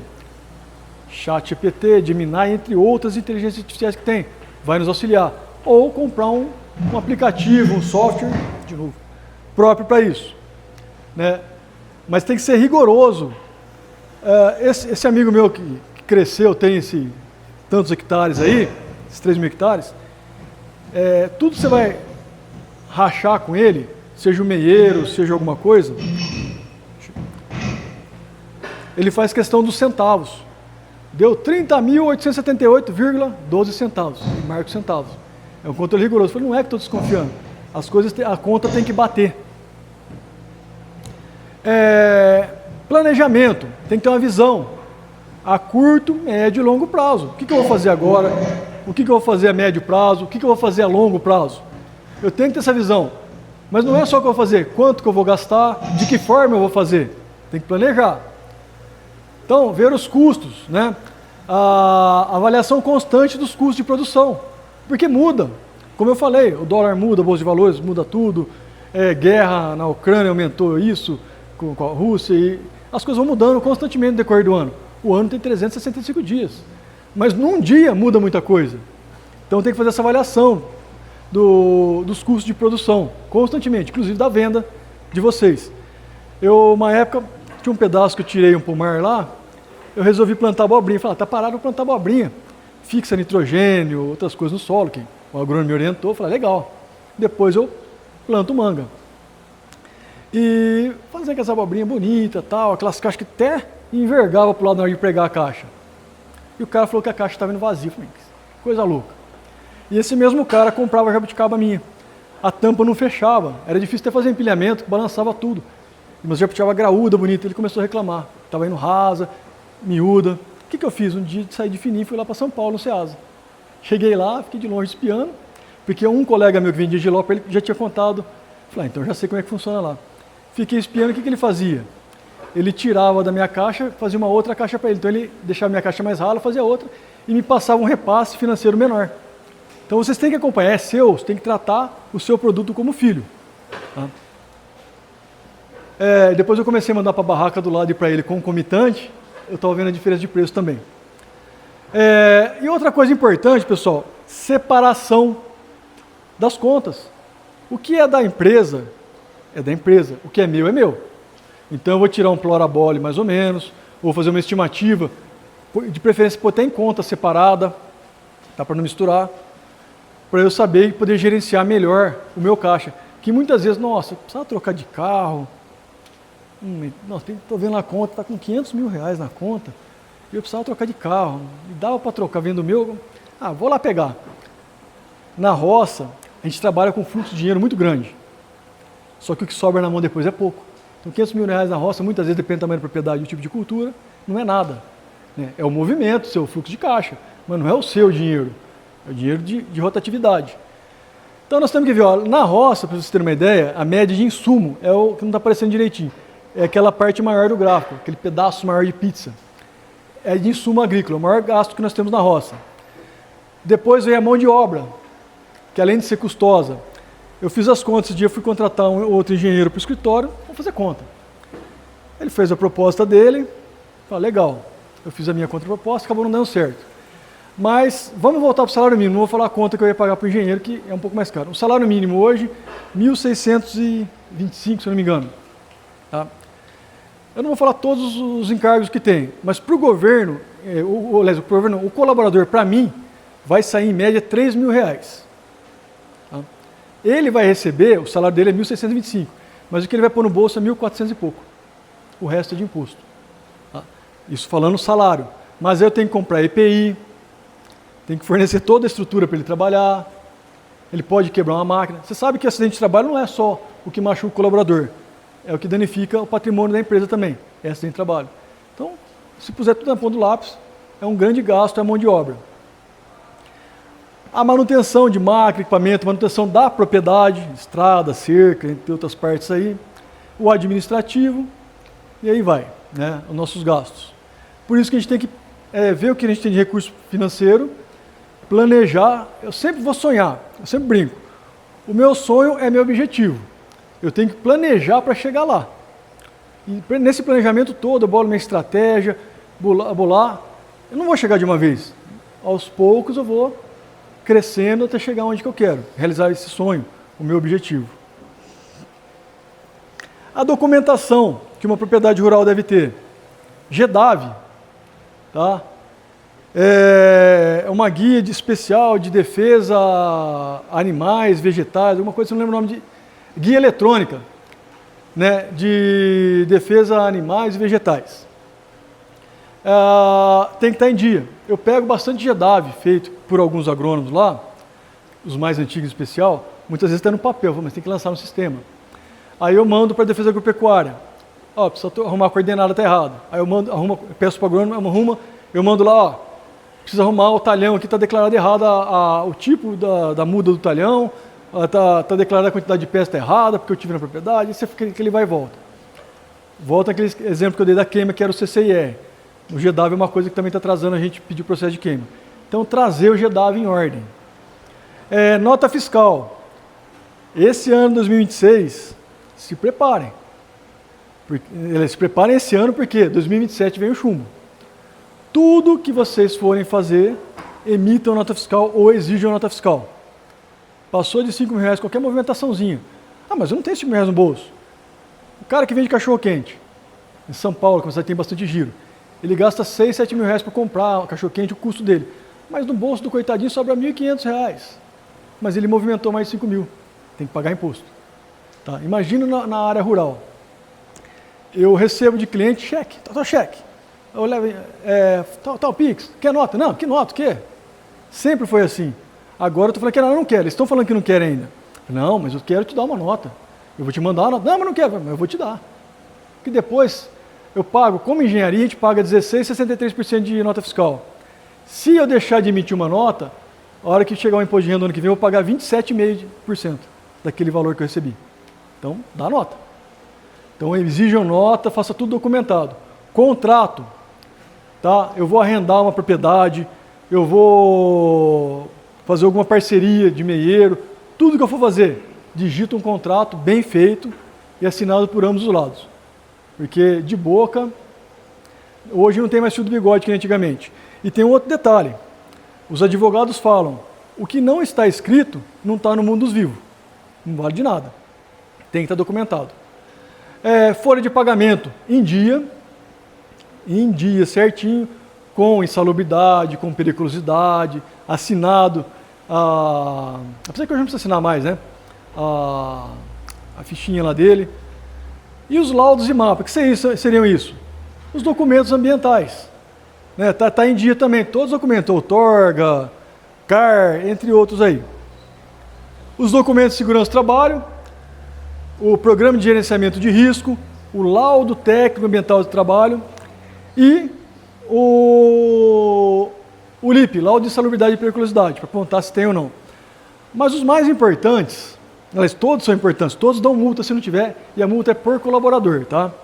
Que depois eu faço a carga de risco do colaborador, eu tenho que mandar inclusive o número do CA junto para o E-Social de cada colaborador.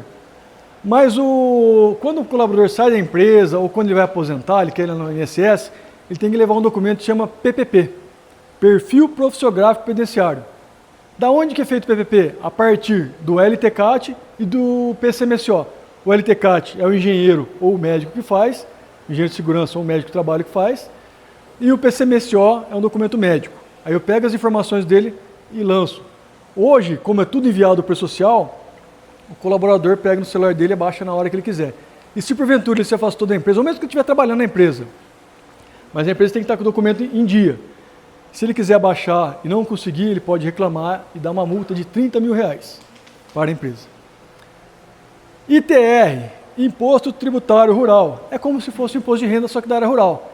E agora, de setembro de 2025 para cá, a pessoa pagava lá R$100, R$200. Agora já está R$1.000, R$2.000 de ITR. Eu não vi como é que está, não é minha área ainda, né, Thaís? Nós estamos montando um outro escritório para trabalhar com essa área, mas essa parte contábil aí, o que acontece? Antigamente o ITR tinha que ser vinculado ao ADA. Nunca ninguém fez isso. É raro um contador que fez. O que é o ADA? Ato Declaratório Ambiental do IBAMA. Ninguém fazia. Aí, de 2015 para cá, era para fazer o ITR vinculado ao ADA e ao CAR. As informações de vegetação, área produtiva, você tirava do CAR. E também poucos faziam. Então o ITR agora, eu não sei o que incrementou nele, que aumentou muito o valor. Ele é feito, ele tem que ser entregue até dia 30 de setembro todo ano. É uma declaração que você produz terra produtiva ou não, e vegetação, essas coisas. O CCIR é o Certificado de Cadastro do Imóvel Rural no INCRA. Então o ITR é na Receita Federal, na Fazenda, e o CCIR no INCRA. No CCIR vai sair os dados, quantas matrículas você tem naquela propriedade por ser área contígua, o número dele, os dados do proprietário ou dos proprietários, CNPJ, tudo bonitinho. E na segunda folha vai sair um mapinha da propriedade georreferenciado. Se não tiver georreferenciamento, não vai sair. As matrículas devem estar atualizadas. Quem não registra não é dono. Tem muito proprietário que compra lá com contrato de compra e venda, beleza. Porque registrar matrícula tem que pagar ITBI, tem que pagar imposto para o governo. E imposto, compra uma terra de 1 milhão, imagina o imposto, o valor do imposto. Eu nem sei falar porque eu não sei quantos por cento é, mas não é barato. Pra vocês terem uma ideia, um terreninho de 100, 120 mil reais, você vai pagar R$1.800 de imposto, tá? De TBI. Então, e detalhe, você arrumou a matrícula, automaticamente tem que mexer CCIR e TR. E o CADESP, que é como se fosse uma certidão negativa do imóvel rural. Estou falando todos os documentos, tem que estar em dia, porque precisei fazer uma autorização ambiental. Sem querer, sem noção, o funcionário foi lá e cortou um punhadinho de vegetação, a Polícia Ambiental me notificou. Preciso da entrada na CETESB. Aí teve conciliação com a Polícia Ambiental, o CBRN, me deram 60 dias para eu dar entrada na CETESB. Senão vão me dar multa. Eu já ganho a multa, mas eu tenho abatimento, então a multa vai ser dobrada, vai ser um valor alto. Até eu arrumar um CCIR, TR e matrícula DESP, com certeza vão mais de 3 meses, não vão 2 meses. Tá? Então, por isso tem que dar tudo em dia. O CAR, como eu já havia comentado, o Cadastro Ambiental Rural, também tem que estar sempre atualizado. E o georreferenciamento, que foi prorrogado até 2030. O geo é a 4ª vez que é prorrogado. No Brasil, a legislação fala que só pode ser prorrogado 3 vezes. Mexeram os pauzinhos e prorrogaram pela 4ª vez. Porque a grande maioria das propriedades do Brasil, abaixo de 25 hectares, nem sabiam que tinha que fazer georreferenciamento. Tá? Mas se eu for no cartório fazer qualquer retificação de área, movimentação na minha terra, na minha matrícula, eu tenho que ter gel. Eu vou no banco tirar financiamento, eu tenho que ter gel. Então, obrigatoriamente, uma hora ou outra, eu vou ter que fazer gel antes do prazo. Boa noite. Boa noite. Eu queria comentar sobre possíveis multas de propriedades a partir de georreferenciamento e satélite. Isso está acontecendo? Tá. O que acontece? O INPE monitora a queimada e passa para a Polícia Ambiental. Olha, está tendo queimada naquela propriedade lá. Você corre lá, passa a coordenada, ele põe no GPS e vai. Dá multa. Né? Eu cortei minha propriedade bem distante, o acesso é ruim. Eu mantenho a porteira fechada, a Polícia Ambiental não foi lá. O satélite não vai ficar sabendo o que você fez, o que não fez, por enquanto, porque a inteligência artificial, o processo vai acelerar muito, né? Se der o geoprocessamento. Mas não vai demorar muito para acontecer.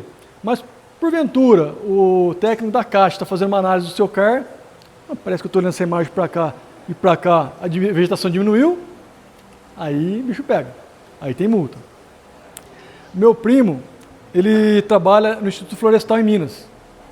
Ele é fiscal lá, chegou a ser gerente uma época, agora é fiscal. Eles vão para campo com tablet, igual o da Polícia Ambiental nosso. Eles têm acesso à imagem da Polícia Federal, em tempo real do satélite. É que o Brasilzão, né, como a gente fala, é muito grande, é difícil você saber. Mas a hora que a inteligência artificial for pegando o jeito, que 2026 é o ano que ela vai dar uma incrementada maior ainda, eu acho que vão surgir tecnologias em tempo real que eles vão mapear, por comparação. Que nada mais é inteligência artificial que comparação de dados, né? Ela compara essa área aqui, 1985, 86, 87, até 2026, eles vão mostrar a evolução. E muito rápido, né? Com a inteligência artificial. A legislação, o artigo 68, fala que propriedades maiores que 4 modos fiscais, se atender à legislação da época, de acordo com o bioma, Mata Atlântica ou Cerrado, né, se eu não me engano, Mata Atlântica é de 1966 e Cerrado de 82, ou vice-versa, alguma coisa assim. Ela não precisa ter os 20%. Então você vai pegar todas as imagens. No Google não tem todas as imagens de 80 e pouco, mas tem alguns mapas Brasil, tem outros aplicativos que a gente consegue ver. Então tem essa comparação.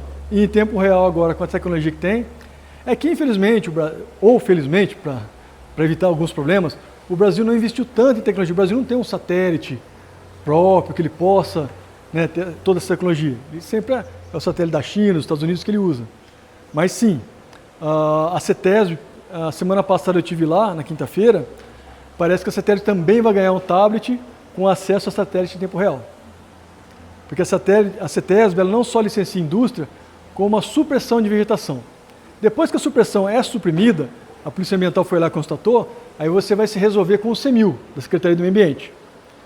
Aí o CEMIL falou, tudo bem, se a CETESB te autorizar a regularizar essa área que você suprimiu, que você entrar com licenciamento novo de supressão, aí você apresenta para a gente, beleza, senão você vai entender as nossas normas aqui, que normalmente é reflorestar o mesmo local e a mesma porcentagem.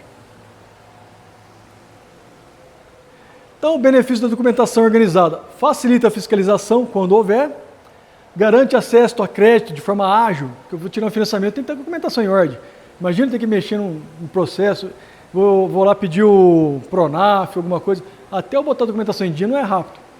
Isso é que o geofinanciamento foi prorrogado, mas se não tivesse sido prorrogado, até fazer um gel, a média, eu trabalho com gel. O gel mais rápido que eu fiz até hoje levou 8 meses. Tá? O mais rápido, foi o recorde nosso. Porque não demanda, eu vou lá, meço a terra do cliente, na semana, eu organizo de acordo com a demanda que eu tenho de serviço, medir a terra. Depois de 15 dias que a gente pede para o satélite, que a norma fala os satélites se realinharem e tudo, a gente faz o processamento dele. Manda o arquivo para o CIGEF. Então pensar que rapidamente, ali em um mês, eu certifico no CIGEF. Se não houver sobreposição no vizinho. Senão tem que ver se o erro é meu, se é do vizinho, pedir para cancelar e vai. Aí depois tem toda a questão de cartório, vai toda a documentação, se está certa. A minha documentação está certa, mas e a do vizinho? Está em uso capião. Aí ou tem que esperar, ou tem que ter processo judicial. E aí vai o gel. É complicado. Então não basta produzir, eu tenho que agregar valor. Eu falei que ia contar o exemplo do figo. Na terça-feira de manhã eu fui numa propriedade, o cara está montando uma fábrica de doce na propriedade rural. Legal. E como é que... Ele foi contar a história dele para mim. Então a região de Espírito Santo do Pinhal, Santo Antônio de Jardim ali, ficou muito turística, né? Eram produtores de café, partiram para o lado das vinícolas, né? Produziu tanto uva quanto vinho e os pontos turísticos. Esse rapaz, contando a história dele para mim, eu fui lá conhecer a empresa dele, o tamanho desse salão aqui não é muito grande, ele levou para tomar um cafezinho, que ele tem a parte que ele atende o público lá, vamos sentar tomar um café, que ele produz lá também, comer o doce de figo que ele produz. Ele trabalhava numa empresa, ele não quis entrar na jogada da empresa, mas muitos anos de trabalho que trocou o chefe, que era para comprar uma tinta eletrostática, foi mandado embora. Ele falou para a mulher, nossa, e agora o que eu faço da vida? Eu falei, bem, teu pai tem um sítiozinho, teu pai não dá conta, mas vamos tocar o sítio do teu pai. Aí ele falou, poxa, mas a região inteira planta café e uva, como é que eu vou entrar nessa competitividade com esse pessoal, com esse pedacinho de terra? Não dá, eu não tenho maquinário suficiente, não tem nada. Ele plantou o tal do figo. Plantou o figo, bombinha costal, foi prender sobre ferrugem, isso, aquilo, fez a fertirrigação dele, por aspersão, mas não resolveu porque caiu em cima da folha, e a ferrugem veio por baixo. Mas aí foi, né, que ele pulverizava também, tinha um tanque de pulverização e um tanque de fertirrigação. Aí contando lá, ele falou, bem, aí detalhe, teve a primeira safra dele. Nossa, uma área muito pequena, dava 1 hectare de figo, pouquinho, mas não tinha para quem vender. Ele ia no supermercado, o supermercado exigia um monte de certificação, um monte de coisinha, que ele foi no supermercado maior. E aí, ele foi aqui em Vinhedo, na Delfo Frutas, que inclusive é cliente meu também, que faz exportação de figo. Aí o preço que o cara pagava para comprar dele para exportar e a exigência de qualidade, né, era alta. Eu falei, puxa, e agora? Aí ele falou para a mulher, nossa, agora estamos ferrados. Aí um dia à noite, conversando com a minha mulher em casa, na hora da janta, falou, bem, quando eu era criança, a mãe dele era falecida, eu ajudava minha mãe a fazer doce de figo. E eu lembro dessa receita aí, vamos fazer? Está perdido mesmo o figo aqui. Aí fizeram, venderam tudo que tinha. E começaram a não vender mais o figo, mas o doce de figo. Foram agregando valor no produto deles, com pequena propriedade. Passou-se um tempo, compraram mais um pedaço de terra do lado, com o dinheiro do doce de figo. A produção estava boa, mas aí começou a sufocar quem ele tinha para vender. O que ele fez? Ele é de Santo Antônio de Jardim, ele abriu um ponto, alugou um ponto, pequenininho, uma portinha, em Poços de Caldas. O que ele produzia não vencia. Aí ele começou a comprar doce de leite do vizinho, rotular, começou a fazer doce de abóbora, comprar abóbora do vizinho, fazia o doce, rotulava. Aí ele tinha um pedacinho de café do sogro dele lá, ele começou para um outro colega dele, que também é cliente meu, ele fabrica máquina de café e também faz torrefação, lá em Santo Antônio de Jardim. Ele começou a pagar para o cara torrefar, embalar no saquinho e vender lá nesse ponto. Foi tomando proporção o negócio dele. Comprou mais um pedaço de terra, maior agora, que era uma olaria, comprou, tem açude, reformou, fez um mega no barracão. Já está vendendo tanto assim, olha, a minha meta agora, pelo que eu consigo vender 700, fabricar e vender, posto 700 potes de figo por dia. Por dia não, fabricar por dia. 700 potes de figo que eu fabriquei, desse tamanho que ele montou. Tá? Além dos outros produtos que ele compra de outros, ele embala e vende. Ele foi agregar valor. Eu comentei com vocês que eu produzia manga e jabuticaba. A manga, chovia, ela madurava, rachava, então a gente colhia manga de vez. Mas aquela rachada jogava num buraco lá. Fazer o quê? Tá lá. Achamos um cara que comprava para fazer doce de manga. Leva tudo. Né? Então você tem que começar a caçar a solução para aquilo lá. Era um resíduo que a concentração e a contaminação do lençol freático. Aí a jabuticaba, graças à região de Casabranca, ele é forte em jabuticaba. Mas teve um ano, o preço de jabuticaba foi lá embaixo, que todo mundo saiu junto, tanto que a gente irrigava para tentar sair fora do outro. Todo mundo saiu junto da jabuticaba. E saiu da jabuticabinha desse tamanho. Falei, puta que pariu.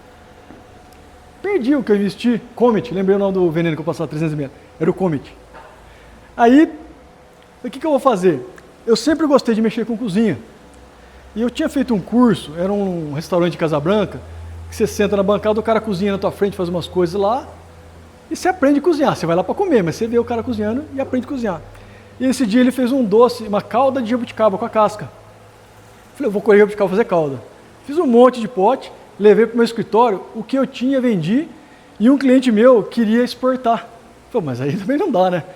Ele adorou tanto essa calda de jabuticaba, você come a casca de jabuticaba. Você pode fazer macarronada com queijo brie, manteiga de ervas junto. Você pode pôr no sorvete a calda, fazer caipirinha, usar em carne, uma carne de porco, no filé mignon. Uma delícia essa calda. Vai laranja, jabuticaba, açúcar, umas coisinhas assim, cachaça. Muito gostosa. O que eu fiz, eu vendi. Só que a safra de jabuticaba, 2, às vezes 3 vezes por ano. E eu não ia parar meu escritório para mexer com isso. Lá era uma outra coisa que eu estou fazendo. Fiz para não ter prejuízo. Então a ideia é que nós possamos agregar valor do que a gente tem. Ontem nós estávamos numa propriedade rural, uma grande fazenda citricultora.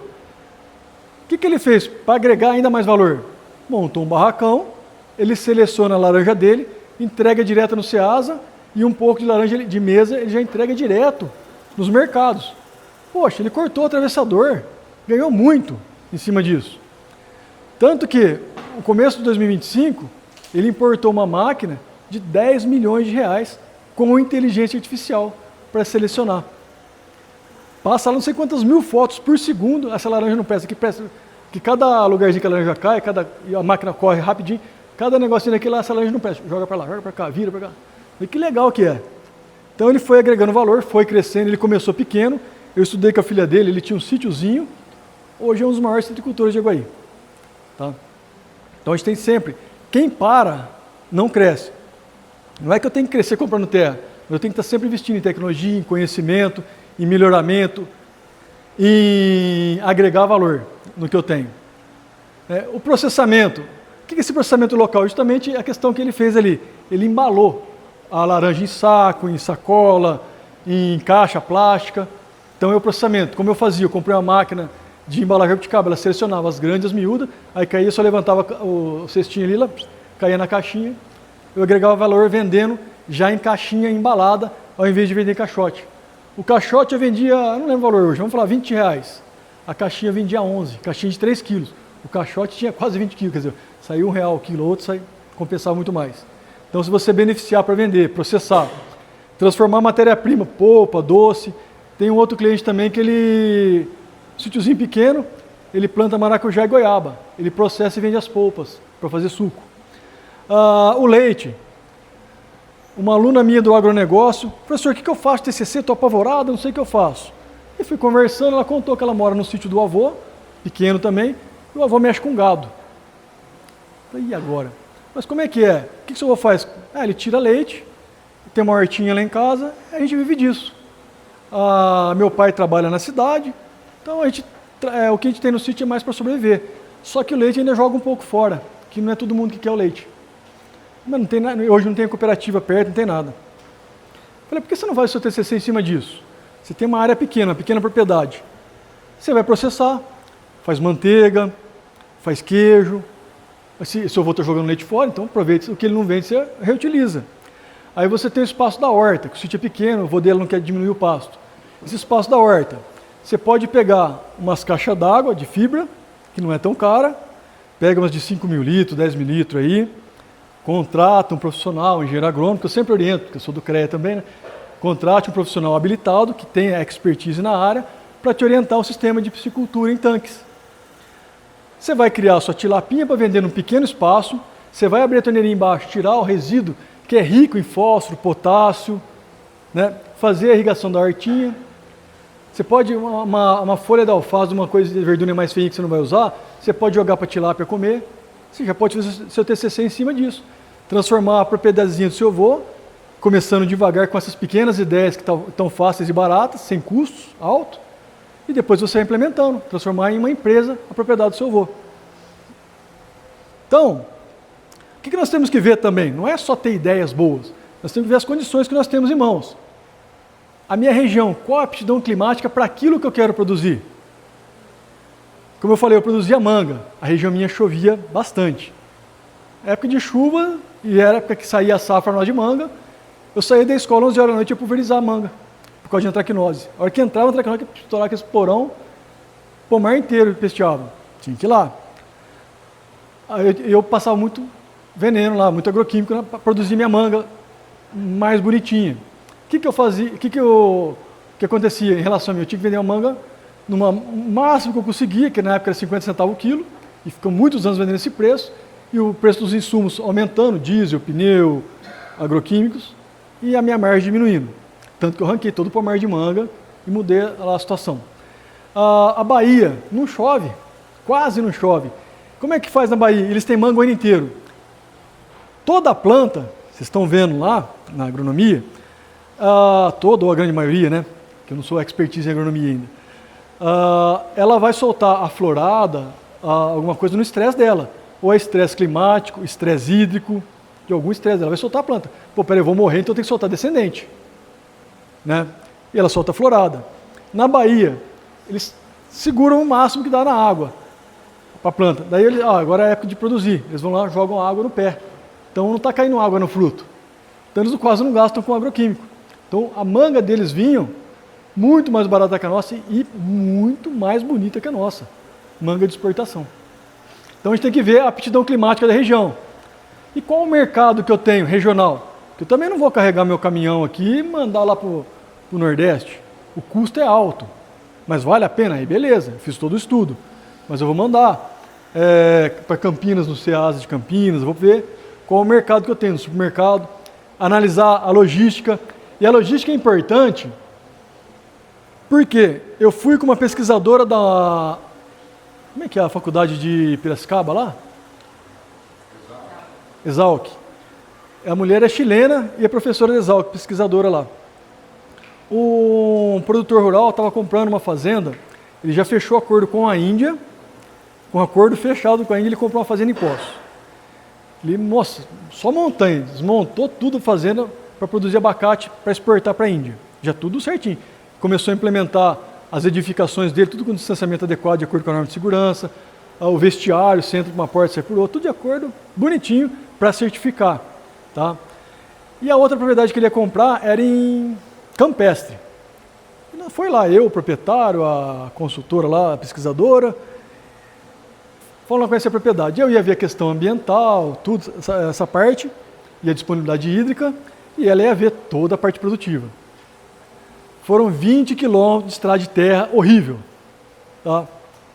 Eu e ela falaram, larga a mão de comprar essa propriedade aqui. Mas por quê? Você imagina se fazer sua carga de abacate e ele vir batendo de lá aqui, até chegar no asfalto. Sem falar que a pista até Poços de Caldas é totalmente sinuosa, né? Mas aí era de menos, não ia sacudir tanto. Então era inviável a logística deles. E a capacidade real da propriedade. Quanto que eu tenho de área produtiva? Tem vegetação, eu tenho água, o solo é bom. Qual que é a minha capacidade real de produção? Acho que eu já passei do meu tempo, né? Bastante. Então, é tudo mediante planejamento. Para finalizar, a tríade da gestão rural. Tá?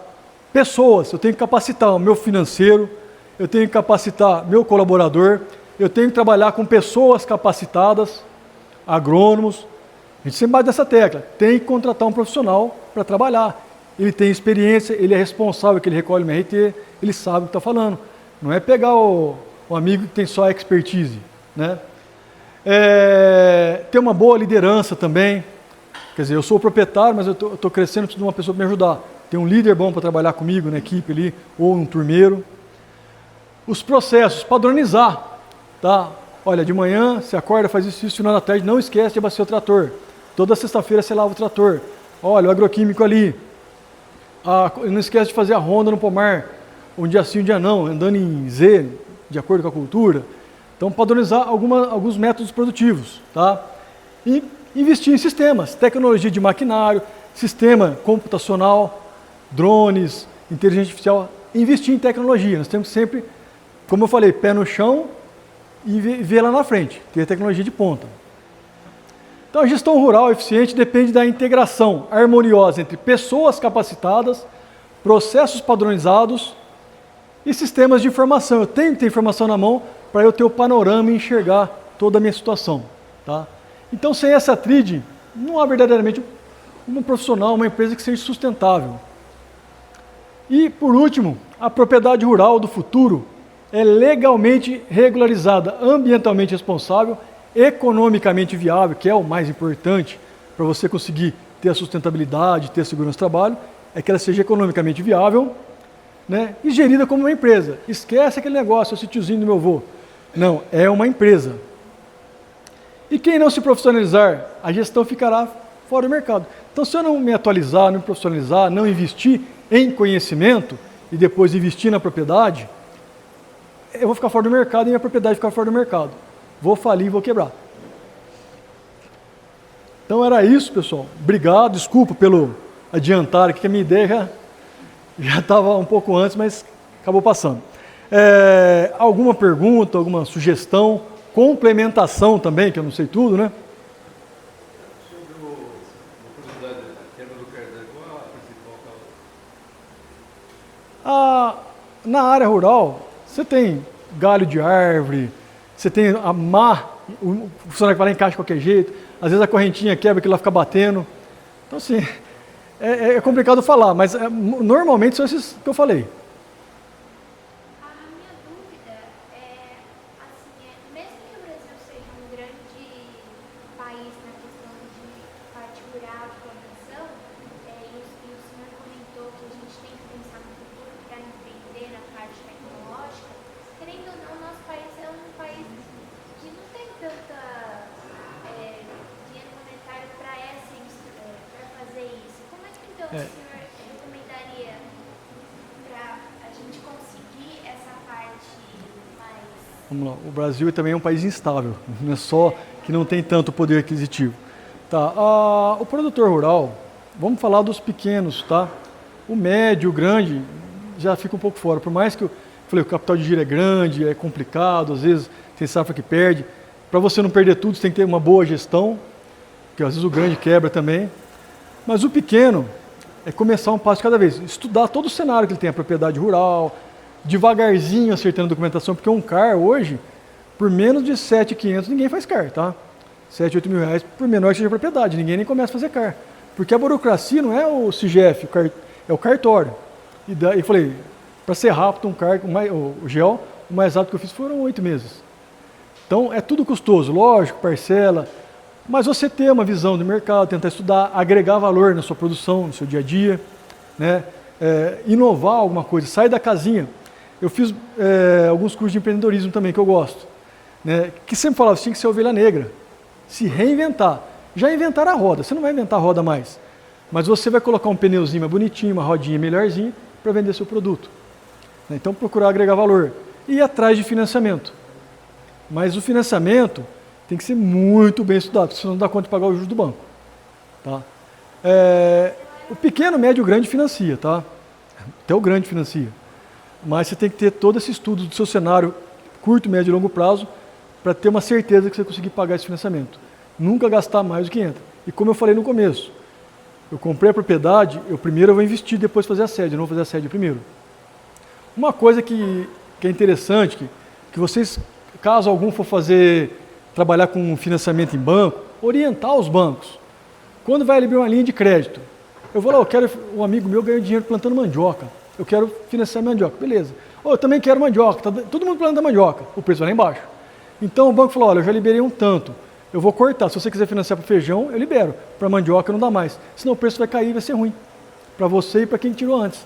Então tinha que ter essa gestão informatizada, numa central do banco, uma coisa que todos os bancos falassem a mesma língua. Isso seria muito interessante, eu limito o financiamento para determinado tipo de cultura. Não. Se 200 produtores rurais de uma única cidade quiser financiar mandioca, vai lá e o banco financia. Mais alguém? Então, pessoal, obrigado. E...